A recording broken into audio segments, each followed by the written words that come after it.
아멘. 귀한 찬양 감사드립니다. 또한 오늘 종료주의를 통해서 모든 인류를 구원하시려고 이 땅에 오신 주님을 찬양하고 찬송하고 찬미하기 원합니다.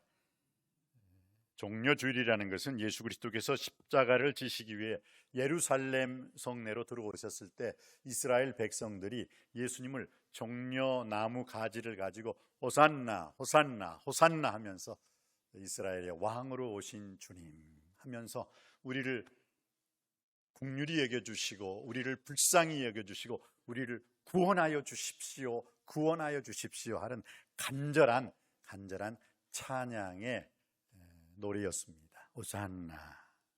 그래서 우리가 호산나를 단순하게 기쁨 그 이상으로 그 우리 마음의 소원을 간절히 담아 호산나 찬송을 해야 될 줄 믿습니다. 예수 그리스도께서는 그 종려주일 오늘을 통해 가지고 그 다음에 이번 주가 내일부터는 고난주간이죠. 고난주간. 그리고 이번 주의 마지막이 무엇입니까? 부활주일이 되는 것입니다. 예수님은 오늘 예루살렘 성에 입성하실 때 이스라엘 백성들이 호산나 호산나 이스라엘 왕으로 오신 이여 호산나 찬송을 하죠. 나귀를 타시고 들어오시고 그 다음에는 성전 청결하죠. 내일은 예루살렘 성전에 들어가가지고 내 집은 만민이 기도하는 집이라 일컬음을 받았거늘 왜 이렇게 더럽게 성전을 더럽게 사용하느냐 하면서 그냥 예수님께 채찍을 들고 성전을 그냥 정화시키는 날. 그 다음에는 또 이제 성전에서 많은 사람들을 가르치시고 변론의 날, 그리고 침묵의 날, 그리고 목요일에는 사람들을 가르치고 난 다음에 목요일 저녁에 겟세마네 동산으로 가시죠.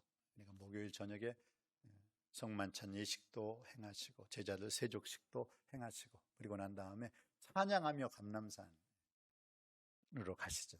제가 말했죠. 겟세마네 동산, 감람산, 큰 감람산 안에 겟세마네 동산이 있는 거예요. 겟세마네 동산이 별도로 있는 게 아니라 감람산으로 가셔서 그 겟세마네 동산으로 예수님께서 이제 기도하셨죠. 가서 기도하시고 그리고 잡히십니다. 저녁에 잡히시고 바로 목요일날 저녁에 잡히시면서 금요일날 새벽에 재판을 받으시죠. 그러니까 여러분 재판 우리도 서초동 법원에 갈 때 뭐예요? 9시, 10시, 11시 그렇게 오전에 하는 거지 새벽에 누가 재판해요? 그건 뭐예요? 재판이 불법이라는 걸 의미하는 거죠. 그냥 자기들끼리 그냥 알아서 뚝딱 하고 사형 십자가 하고 끝내버리는 거예요. 그냥 그게 불법 재판을 의미하는 거죠. 새벽에 재판 받으시고 오전 9시에 십자가에 못 박히십니다. 그리고 오후 12시부터 오후 3시까지 온 땅에 어둠이 임하고 그때 바위가 깨지고 무덤이 열려지고 바로 예수 그리스도께서 다 이루었다 하실 때 그 겟세마네 동산이 아닌 저 예루살렘 성전에서는 무슨 일이 일어났다고요? 성소 휘장이 위에서부터 아래로 쭉 찢어져 버려요. 그리고 난 다음에 예수께서 아버지여 내 영혼 아버지 손에 부탁하나이다 하고 십자가 사건이 마무리가 되고 예수님은 무덤 속에 계시다가 바로 주일날 새벽에 부활하십니다. 이게 바로 종려주일을 통해서 고난주일 마지막 부활까지 가는 그 예수 그리스도의 일주일의 여정의 축복의 스토리였죠. 이게 우리들을 위해서 우리를 살리기 위해서 죽으셨으니까요. 참 우리 이번 주는 좀 우리가 좀 만난 것 드시고 싶어도 그 만난 것 좀 참고 어디 놀러 가고 싶어도 뭐 어디 놀러 가는 것 친구들과 어떤 그런 것에 대한 약간 오락적인 면이라고 할까요? 또 뭐 어차피 코로나 때문에 어딜 가질 못합니다만 그럼에도 불구하고 이전보다 더 경건한 또 근면 검소한 모습으로 또 십자가를 지신 예수님의 그 고난을 깊이 묵상하며 지내는 복된 일주일이 되기를 주님의 이름으로 축복합니다.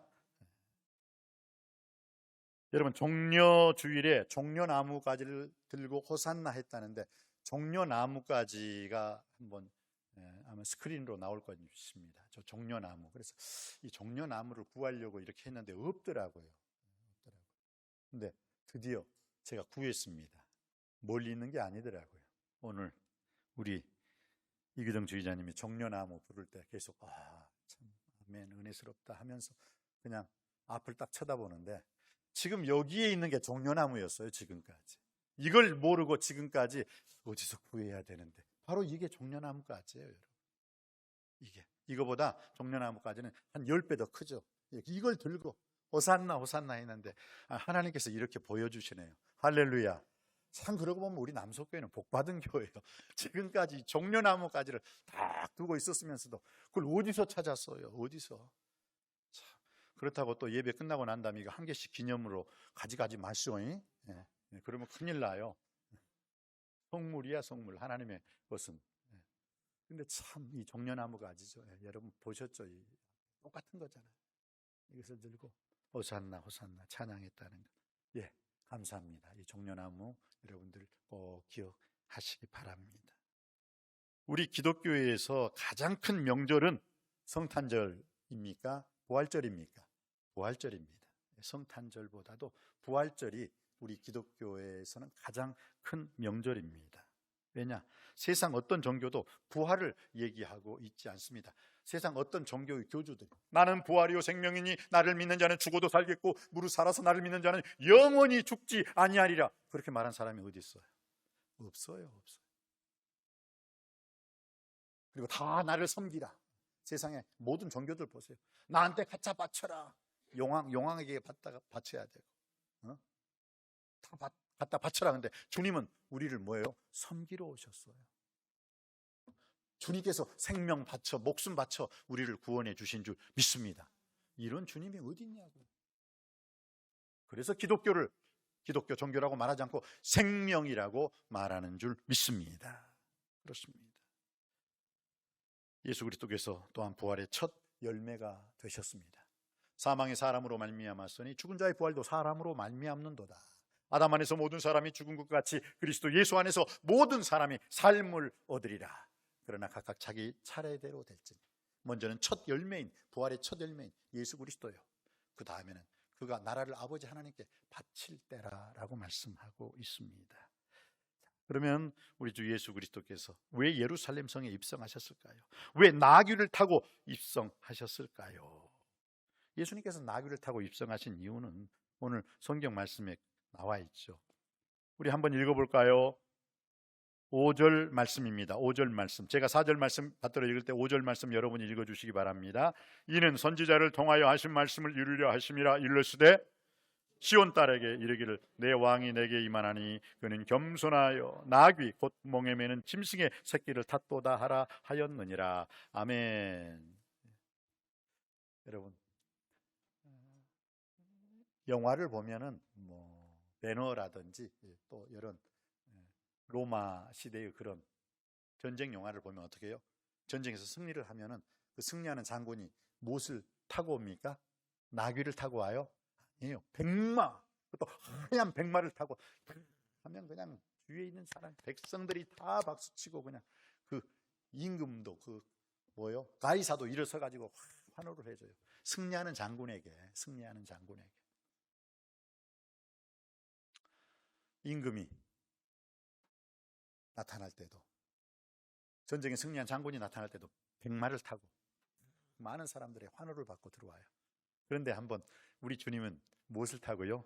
나귀도 아니고 겸손하게 나귀 곧 몽에 매는 짐승의 새끼, 나귀 새끼를 타고 들어오세요.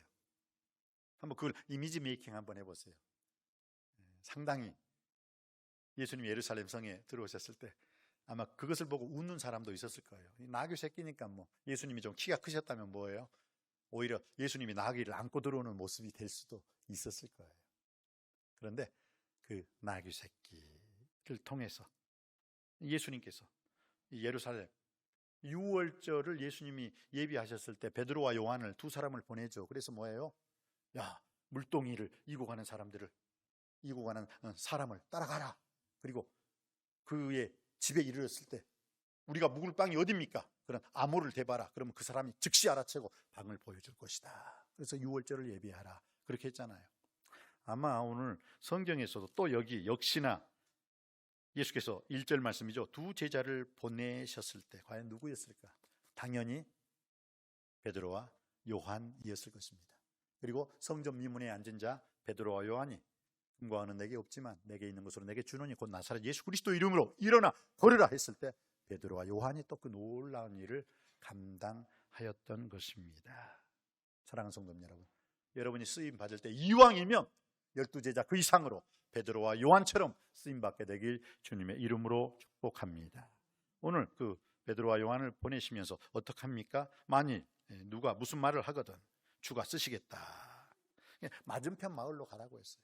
거기에 보면은 그 마을 어귀에서 이 나귀 새끼가 매여 있는 것을 보고 그냥 풀어와라. 주님, 풀어와도 됩니까? 도둑 아닙니까? 우리가 도둑질 하라고요. 아니, 너 그 전에 내가 6월절 준비를 하고 있을 때 경험해 봤지? 예. 그러니까 그와 같은 일이 또 일어날 거야. 예, 알았습니다. 순종을 하고 다 갔어요. 진짜 그 마을에 보니까 나귀 새끼가 매여 있어요. 그러니까 그 나귀 새끼를 툭 풀어가지고 싸고 오니까 거기서 주인이, 여보시오, 당신이 뭔데 남의 나귀 새끼를 가져가? 그러니까 주께서 쓰시겠다. 아, 그래요? 아, 예, 몰랐습니다. 가지고 가십시오. 기가 막히잖아요. 놀랍잖아요, 여러분. 예수님은 다 준비하셨어요. 여러분의 인생 여정길, 여러분이 준비하지 마시고 예수님께서 친히 예비하시고 준비하시고 계획하신다는 사실을 꼭 깨닫기 바랍니다. 여러분의 생각 버리고, 여러분의 지식 버리고 예수 그리스도 가장 지혜로우신 예수님에게 여러분의 인생을 맡길 수 있게 되길 주님의 이름으로 축원드립니다. 주가 예비하신다고 했어요. 여호와의 산에서 준비되리라. 그래서 결국 예수 그리스도께서 그 갈보리 산에서 준비되셨고 어떻게 해요? 돌아가셨을 때 바로 그 놀라운 예수 그리스도의 보혈의 공로 피가 그 속죄소에 놀라운 그 피를 덮게 되었고, 바로 그게 바로 930살 아담의 무덤까지 주님께서 그의 피를 씻어 주신 줄 믿습니다. 놀라운 거죠, 여러분. 참. 주님께서 준비하신 거예요. 여호와의 산에서 준비되리라. 여러분의 인생 여정길, 사람의 마음으로 자기 인생길을 계획할지라도 그 발걸음을 인도해 주시는 분은 여호와 하나님이신 줄 믿습니다. 제비는 사람이 뽑지만 그 일의 성취는 여호와께 달려 있습니다. 마음의 경영은 사람에게 있어도 그 일의 응답이 여호와께 나는 줄 믿습니다. 사람의 마음에는 여러 가지 생각이 있지만 오직 여호와의 뜻만이 완전히 서리라 믿으시기 바랍니다. 주님의 뜻이 이루어지는 거예요. 내 뜻, 내 생각 버리고 주님 뜻대로, 주님께서 나에게 원하시는 것, 주님께서 나의 자녀들에게 원하신 하나님의 선하시고 기뻐하신 뜻을 따라 살 때 주님께서 친히 예비해 주시고 계획해 주시고 준비해 주실 줄 믿습니다. 그래서 오늘 주님께서 나귀 새끼를 쓰시겠다 하니까 어떻게 해요? 주인이 즉시, 오늘 그리하면 즉시 보내리라 했을 때 즉시 보내줬어요. 즉시. 여러분들도 주님께서 여러분의 몸을 좀 쓰고자 할 때, 야, 너의 그 건강한 몸, 너의 좋은 목소리, 너의 잘 가르치는 은사 좀 내가 좀 쓰겠다 할 때 즉시 주님 앞에 내 보일 수 있게 되길 주님의 이름으로 축원드립니다. 주님께서 내 물질 좀 쓰겠다 했을 때 이거 좀 답답한데 뭐 언제 주님께서 나에게 뭐 보태주신 것 있나, 근데 왜 이렇게 나에게 이것을 요구해? 그러지 마시고 주님께서 좀 쓰시고자 하는 여러분의 시간, 여러분의 인생, 여러분의 몸, 그 모든 것을 즉시, 오늘 나귀 지인처럼 즉시 주님 앞에 보여드릴 수 있게 되길 주님의 이름으로 축원드립니다. 그리고 난 다음에 그 나귀를 타셨다는 것은 겸손하신 예수님이죠. 세상의 모든 임금들은 백마를 타고 오면서 다 나를 섬기려 하지만 주님은 겸손하게 나귀 새끼를 타면서 우리를 섬기러 오셨습니다. 인자가 온 것은 섬김을 받으리 함이 아니라 도리어 섬기리 하고 자기 목숨을 많은 사람의 대속물로 주려 하심이니라 믿으시기 바랍니다. 이렇게 예수 그리스도께서 겸손하여 나귀 새끼를 타셨다면 우리들도 겸손한 삶을 통해서 내 가정을 섬기고 이웃을 섬기고 교회를 섬기며 살아야 될 줄 믿습니다.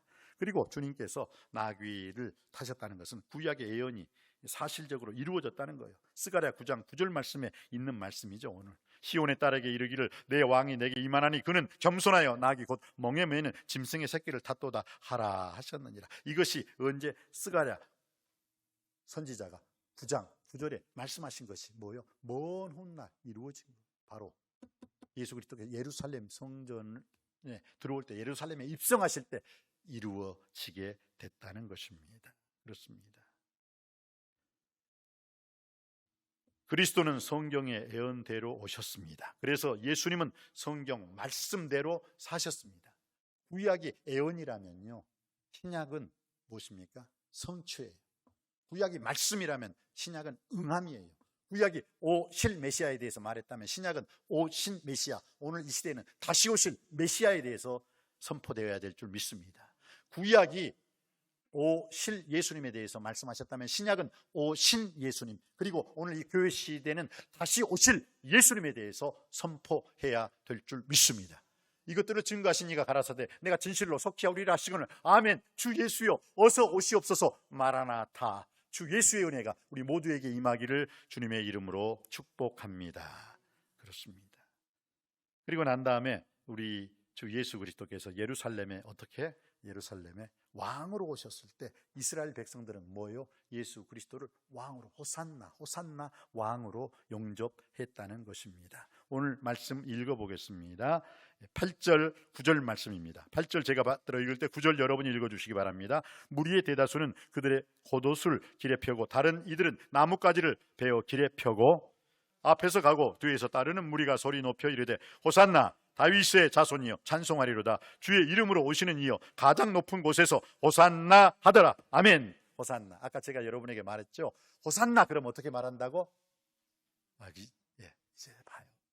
호산나 그러니까 잊어버렸잖아요.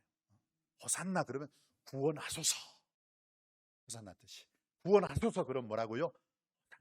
호산나. 왜 그랬느냐? 이스라엘 백성들이 지금 예수님이 호산나, 호산나. 메시아로 그리스도로 임금으로 오신 주님 호산나. 그들이 그 호산나 했을 때 그들의 눈빛은요 아주 열정적으로 강렬한 눈빛이었어요. 뭔가 이루어주지 않으면 안 됩니다. 주님 이루어주세요 하는 그 강렬한 눈빛으로 예수님께 호산나, 호산나, 호산나 라고 말을 했어요. 왜냐고요? 그 당시가 어떤 시대였습니까? 이스라엘이 자유국가였어요? 아니에요. 이스라엘은 로마의 속국이었어요. 로마의 속국이었기 때문에 어떻게 됩니까? 로마에서 모든 사형, 집행권, 전쟁, 모든 것을 로마가 다 꽉 쥐고 있는 거예요. 그때 당시에 로마에서 보낸 총독이 누구였습니까? 빌라도였잖아요. 빌라도. 그래서 예수 그리스도께서 본디오 빌라도에게 고난을 받으사 십자가에 못 박혀 죽으시고 바로 그거예요. 빌라도가 못된 사람이 된 거죠. 왜? 뻔히 예수님이 죄 없다는 거 자기도 알고 그렇기 때문에 어떻게 해요? 야, 유대인의 관습. 또 유대인의 관습은 또 기똥차게 알았어요. 죄가 없을 때 유대인은요 재판 때 이 사람이 죄가 없습니다. 그럼 야, 물 떠와라. 야에 물을 떠오잖아요. 그럼 손을 씻어요. 왜? 이 사람 죄 없어 라는 것을 재판관이 손을 씻는 거예요. 그것을 보여주는 거예요. 근데 빌라도는 뭐예요? 손까지 씻었으면서 어떻게 해요? 십자가에 못 박으라. 말도 안 되는 소리를 하고 있는 거예요. 왜? 밀란이 두려웠기 때문이라 성경은 말씀하고 있어요. 차라리 손을 씻지 말든지 손은 다 씻어놓고 이 사람이 죄가 없다고 다 인정해놓고 십자가에 못 박으라. 이런 모순된 재판이 어디 있느냐 말이에요. 그래서 본디오 빌라도에게 고난을 받으사라는 말을 우리가 사도신경에 암송하고 있는 것입니다. 그 당시 로마의 그 압제 밑에서 아주 폭군이죠, 폭군. 그러니 제대로 숨도 못 쉬었겠죠. 그런데 거기에다 한술 더 떠서 그 당시 그 이스라엘을 지배했던 왕이 어떤 왕이었느냐? 그 분봉왕 헤롯이었어요. 근데 헤롯은 누구냐? 그 이스라엘 사람이 아니에요. 이스라엘 사람이 아니라 돈을 엄청난 이두메 사람이거든요. 이스라엘 사람도 아닌 사람이 이스라엘 임금 노릇하고 있어. 왜? 그 당시에는 로마의 속국이었기 때문에 이스라엘 사람들이 입법, 사법, 행정 어떤 힘을 못 쓰는 거예요. 힘을 못 쓰는 거예요. 단순하게 로마에서 야 이스라엘 너희들이 우리 대적하지 않기 때문에 그냥 종교는 인정해 줄게. 야훼 하나님이라고 하는데 그래 그건 인정해 줄게. 그러나 까불면 죽어. 완전히 이스라엘의 모든 것을 다 입법, 사법, 행정이라든지 모든 것을 다 구속하고 속박했어요. 그러니 이스라엘 사람들 숨도 못 쉬는 거죠. 그리고 세금은 얼마나 걷어가는지 몰라요. 세금은. 그런데 거기에 한술 더 떠서 그 당시 이스라엘의 그 왕이 누구라고요? 분봉왕 헤롯. 이놈은 진짜 아주 강렬한 여우. 예수님이 그랬잖아요. 여우를 조심해라. 저놈의 여우. 예수님도 여우라고 그랬어요. 헤롯왕을. 여우가 탁 얼마나 의식이 많은지. 여우가 잘하는 건 뭐예요? 사람들 그냥 담당대도 아니면서 그렇게 쳐다보고. 그러니 이스라엘 백성들이 그러한 상황에 있었는데 무슨 소식을 들었느냐? 나사로라는 사람이 베다니에 있는데 예수라는 선지자가 살렸대요. 그 사람들이 야, 어떻게 죽은 사람이 살아? 야, 진짜야. 왜냐하면 이 예루살렘 이 성에서 그 베다니, 예루살렘 동서남북에 그 성문이 있을 거 아니에요. 근데 그 동쪽의 문에서 베다니까지는요 2km죠. 2km니까 별거 아니에요.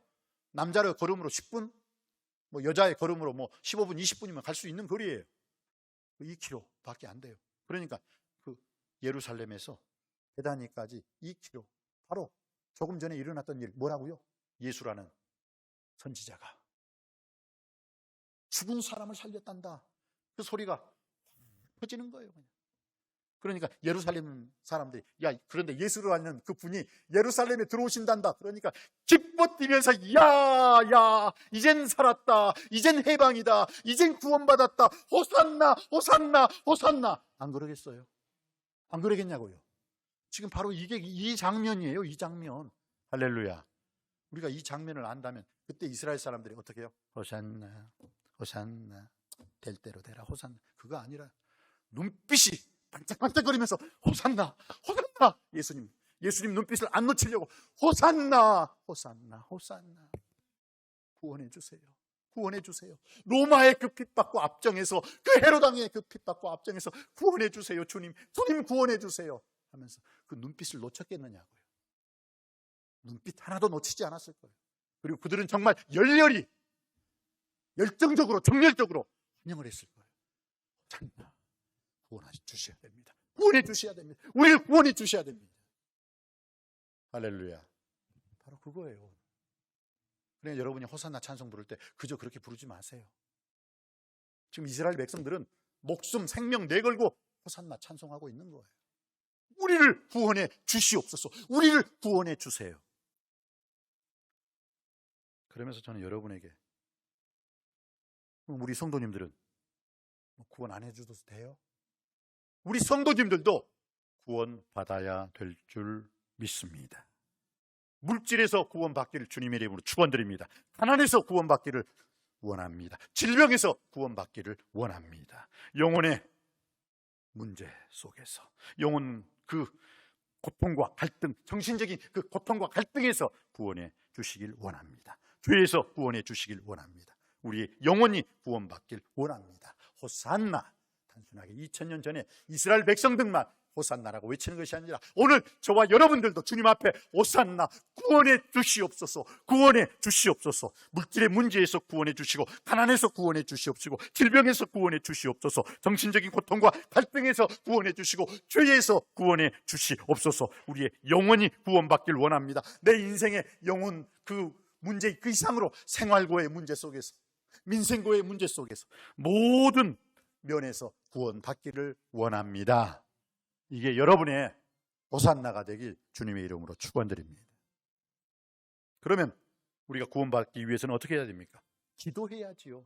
요한복음 14장 14절에 우리 주 예수 그리스도께서 어떻게 말씀하셨습니까? 내 이름으로 무엇이든지 내게 구하면 내가 시행할 것이라. 너희가 전에는 내 이름으로 아무것도 구하지 아니하였으나 지금 구하라. 그리하면 받으리니. 구하라 받으리니 믿으시기 바랍니다. 구하라 받으리니 그럼 너희 기쁨이 충만하리라.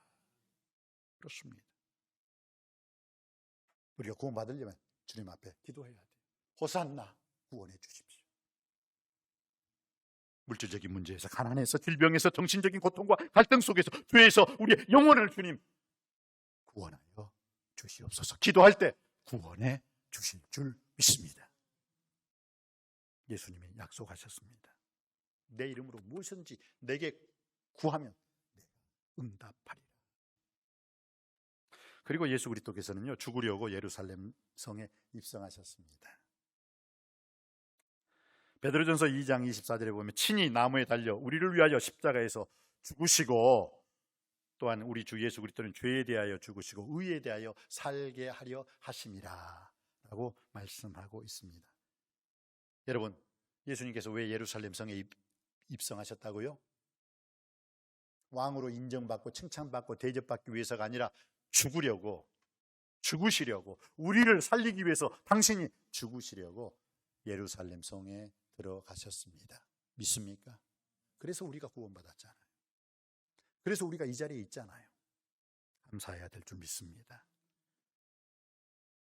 그러면 여러분은 왜 교회에 오셨습니까? 살려고.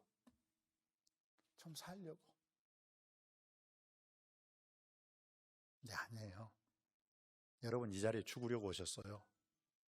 예수님도 죽으려고 예루살렘의 성에 들어가셨듯이 여러분들도 죽으려고 오셨어요. 이것을 여러분의 그 결혼 생활에 비유를 한다면 어떻게 해요? 결혼할 때 남편은 시커먼 양복을 입고 아내 되는 사람은 하얀 웨딩 드레스를 입고 결혼식에 참여하죠. 신랑, 신부, 검은 머리가 팥뿌리가 되도록 그건 다 이제 거두절미하고 어떻게 해요? 왜 신랑이 검은 양복 입어요? 저 죽겠습니다. 이 여자를 위해서라면 저 검은 양복 이 장례식 치르겠습니다. 이 여자를 위해서라면 저는 죽습니다. 이 여자를 살리기 위해서 저는 죽습니다. 이게 검은 양복 입고 결혼하는 이유잖아요. 여자분은 어떻게 해요? 하얀 웨딩 드레스를 입고 결혼한 이유가 뭐겠어요? 하얀색이 뭐예요? 전쟁 때 하얀색은 백기예요. 나 이 남자라면 무조건 항복할게요. 나 이 남자 말이라면 무조건 항복할 거예요. 나 항복할 거예요. 그래서 웨딩드레스 입잖아요. 항복하겠다고. 남자는 죽겠다고. 여자는 항복하겠다고. 그런 가정 어떤 가정이 되겠어요? 잘 삽니다. 영혼이 잘 될 것입니다. 범사가 잘 될 것입니다. 축복받을 줄 믿습니다. 근데 뭐예요? 남자가 양복 입고 나 이 여자라면 죽겠습니다 해놓고 지 마누라 죽이더구만 막 맨날 죽여 그냥 막. 아내 되신 분들은 웨딩드레스 입고 이 남자한테 무조건 항복하겠습니다 해놓고 항복은 그냥 남자 그냥 어떤 사람은 후라이팬으로 남자 머리를 강타하질 않나. 뭘 항복을 해? 남자를 항복시키더구만. 그런 가정이 가정이겠느냐고요. 예수님이 왜 예루살렘 성에 입성하셨습니까? 죽으려고 입성하셨습니다. 왜 결혼하셨냐고요? 죽으려고 결혼하셨잖아요. 그래서 검은 양복 입고 웨딩드레스, 하얀 웨딩드레스 입고 결혼하셨잖아요. 그렇습니다. 사랑하는 성도님 여러분, 죽으면 삽니다. 죽으면 삽니다. 남편은 아내를 위하여 죽으려고, 아내는 남편을 위하여 죽으려고 결혼했습니다. 이걸 제대로만 고백한다면 그 가정은 이 세상에서 가장 행복한 가정이 될 줄 믿습니다. 왜냐고요? 죽으면 살기 때문에. 이것이 기독교의 진리입니다. 예수 그리스도께서 하나를 밀아래 땅에 떨어져 죽지 아니하면 그대로 있지만 죽으면 흩어져 많은 열매를 맺느니라. 이것이 기독교의 진리임을 믿으시기 바랍니다. 낮으면 높아지게 될 것입니다. 죽으면 살게 될 것입니다. 버리면 얻게 될 줄 믿습니다.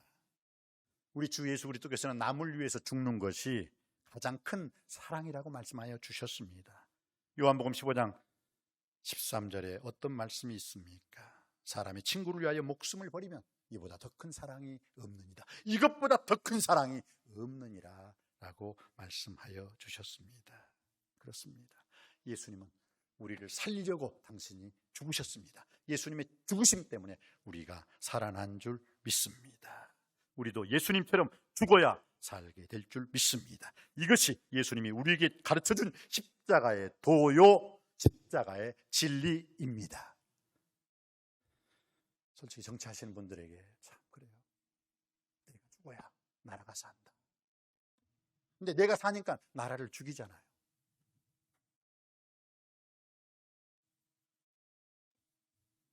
한번 따라해 볼까요? 내가 죽어야 교회가 산다. 내가 죽어야 가정이 산다. 내가 죽어야 남이 산다. 내가 죽어야 내가 산다. 내가 죽어야 내가 사는 거. 나 때문에 내 가정도 살고, 죽은 나 때문에 내 교회도 살고, 죽은 나 때문에 내 이웃도 살고, 죽은 나 때문에 이 나라와 이 민족도 살게 될 줄 믿습니다. 내가 죽는 것이 십자가의 진리입니다. 이제 우리 마지막으로 고난주간 이것을 잘 지내기 위해서는 예수님의 고난과 죽음을 생각하면서 경건하게 살아야 될 줄 믿습니다. 거룩하게 살아야 될 줄 믿습니다. 절제하며 근신하며 살아야 될 줄 믿습니다. 그러면 이 고난주간, 이 잘 살기 위한 방법은 세 가지만 말씀드릴게요. 지금 정교인 특별 새벽 기도를 하고 있습니다. 정교인 특별 새벽 기도를 이제까지는 주님 제가 바빠서 못했습니다. 그러면 인터넷, 유튜브라도 하시고 성전 예배 직접 나오세요. 이게 이 고난주간 하나님께 영광 돌리는, 하나님을 기쁘시게 하는 일이 될 것입니다. 두 번째, 하루 한 끼 금식 한번 해보십시오. 이번 일주일만 하루 한 끼 금식하면서 또 그 금식 감사한 것 하나님 아버지 앞에 한 끼가 5,000원이라고 생각하면 5,000원을 드리시든지, 한 끼가 10,000원이라고 생각하면 10,000원을 드리시든지, 한번 한 날 한 끼를 한번 금식해 보세요. 그리고 성금요일 날은 온종일 금식할 수 있게 되길 원합니다. 마지막으로 성경 필사 지금 열심히 하고 있죠. 잠언, 그다음 로마서, 이 성경 필사하십시오. 이게 생활 속의 예배입니다. 이게 바로 우리가 종려주일 그 이상으로 고난주간 마지막 부활주일까지 하나님께 영광 돌릴 수 있는 우리 남석교회 주신 미션이라 생각하고 하나님께 영광 돌리는 여러분들 되시기를 주님의 이름으로 축복합니다. 기도하시겠습니다. 은혜가 풍성하신 아버지 하나님, 오늘 주신 말씀을 통해 모든 인류를 구원하시고 이 땅에 오신 주님을 찬양합니다. 그리고 또한 예수 그리스도께서 예루살렘에 왜 입성하셨는지 바로 깨달아 알게 하여 주시옵시고, 겸손의 왕으로, 평화의 왕으로 오신 우리 주 예수 그리스도, 그리고 예수님을 왕으로 환영하는 그 이스라엘 백성들처럼 호산나 호산나 호산나 우리를 구원해 주시옵소서 기도하고 간구하고 부르짖게 하여 주시옵시고, 오늘 이 시대를 사는 우리 성도님들도 구원받아야 할 이유가 많이 있습니다. 구원받아야 될 내용이 참 많이 있습니다. 물질에서 우리를 구원하여 주시옵시고, 가난에서 우리를 구원하여 주시옵시고, 질병에서 우리를 구원하여 주시옵소서, 정신적인 고통과 갈등에서 우리를 구원하여 주시옵소서, 죄에서 우리 영원히 구원받게 하여 주시옵소서 기도하기를 원합니다. 그리고 또한 이번 사순절 이제 마무리 종료주일 이후에 고난주간과 부활주일에 이르기까지 아버지 하나님의 선하신 기뻐하신 온전하신 뜻 안에서 우리의 생각하는 것과 말하는 것과 행동하는 것이 행함 있는 믿음 속에서 진행되게 하여 주옵소서. 길이요 진리요 부활이요 생명이신 예수 그리스도 이름으로 간절히 기도하옵나이다. 아멘.